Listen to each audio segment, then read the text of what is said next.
Again.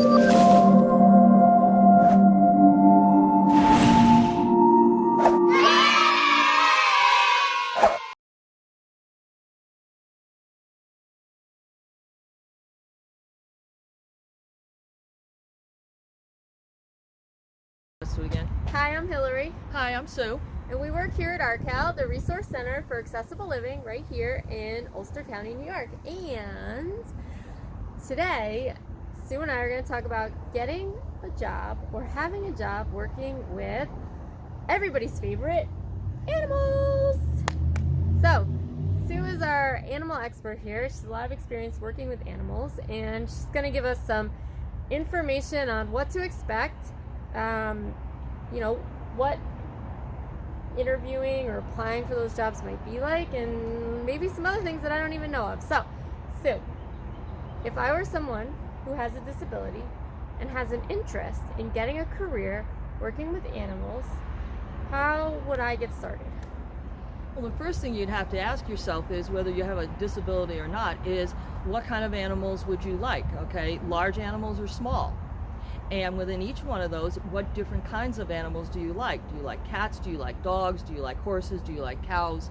What kind of animals do you like? I think that's the first thing that you'd have to look at. I love that. So, really important is that first, do I kind of want to be working with pets, sounds like, or maybe farm animals? And then within that, do I want big animals, like a horse, or little tiny animals, like a little mouse, right? Right, we're talking Okay. about domestic animals. Domestic animals. What does that mean, domestic animals? Domestic animals means, like you just said, pets, or animals that we work with in a different capacity, like farm animals, like in the equestrian field, either Okay. showing animals or riding them, different kinds of animal behaviors that we have to look at. Oh, all right. So we're talking about domestic animals, which are different from wild animals, which could be like your cougars and your mountain lions. Bears. Some of the things that you would see maybe in not in a farm, but in a show, like in a circus. Oh, okay. Animal trainers. That's something completely different than just working with everyday domestic animals, which can be either large or small. All right, I like it. So, let's suppose I picked my animal. It's a dog, just for me. Yours could be a cat, could be a mouse, horse, pony. But I'm picking a dog. I've decided I want to work with dogs. What's my next step? My first question is, have you ever had a dog? Good question. I have. So I've had one dog. His name is Sherlock, and he's a real pain in the neck. So there's my experience. So now what do I do?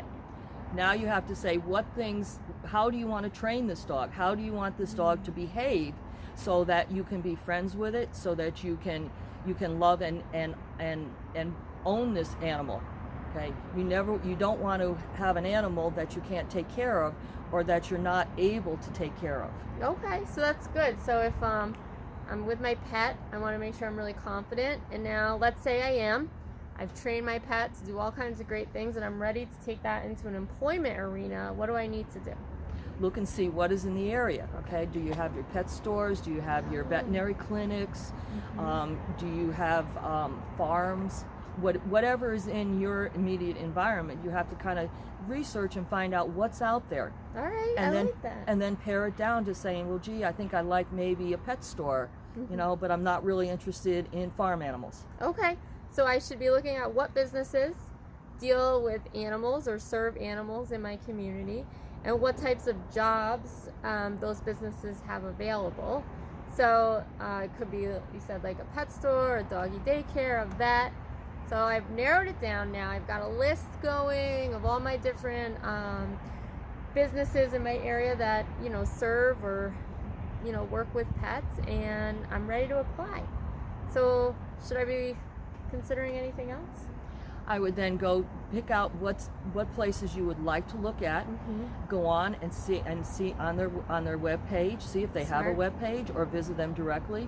See what positions, if any, are available, and then if there are, what are they, and then find out what the application process is.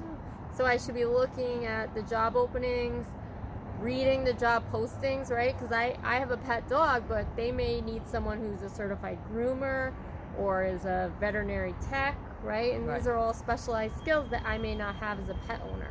So I need to really look through and find out what qualifications or experience I need to see if I'm qualified for that job. Working, even though I love animals, doesn't mean I'm going to be qualified, right? The love of the animal is just one part of the piece of the puzzle. Okay, All right. it all has to kind of fit together. Okay, so let's suppose I find a great job and my local doggy daycare is hiring a daycare attendant, and the responsibilities may be to feed, water, take the dogs out, play with them, and I feel that my experience as a pet owner, I have all of those things. What can and I apply, and I'm really excited, and I'm hoping to get that interview. What do you think I could expect from that kind of job? What's the environment like?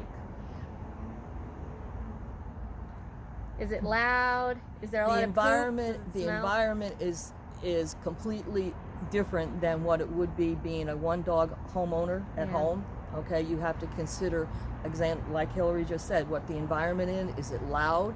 Is it fast paced? How many animals are there? And also how physically fit you are. Okay, because you're going to be on your feet, and you're not just going to be petting and loving on your dog like you may be at home. There are a lot of other things involved that you have to consider.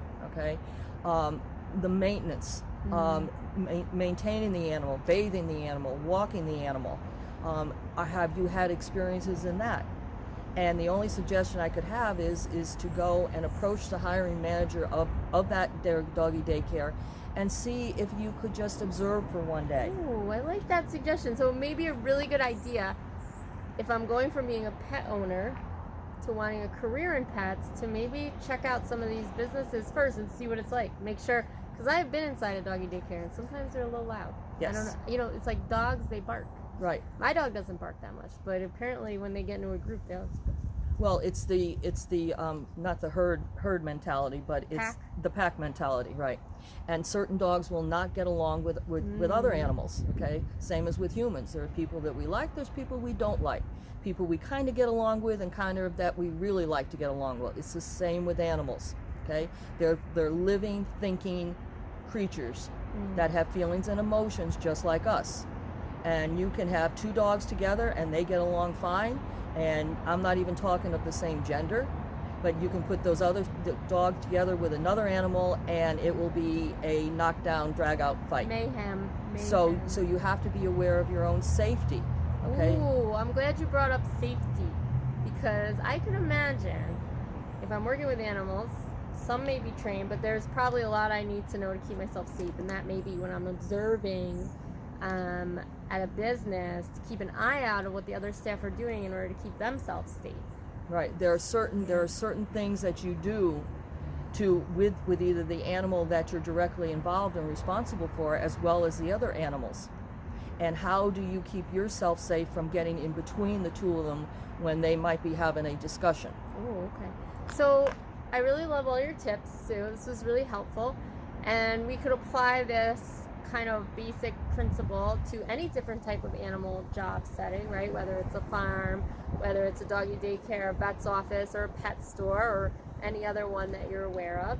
And just to kind of summarize, it sounds like do your research, observe, and one of the things we didn't mention is you could talk to your job coaches, right? And maybe you could say, this is an interest of mine and we can help set up some situational assessments or take you on tours, let you kind of see it in real time. So don't forget to use some resources that you have to learn more about a job working with animals, right?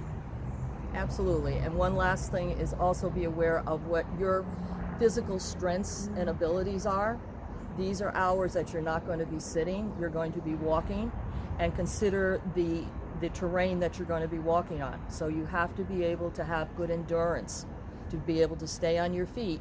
You might have all the heart in the world to be able to handle the animals, but if you can't sustain the physical strength in working, lifting, moving about all day, that's something to take into consideration. So that could be, again, where you could talk to job coaches about reasonable accommodations that may exist in your field. Right. Or maybe a modified job working with animals, especially if you're someone whose disability makes it harder for you to maintain endurance or be very physical on the job.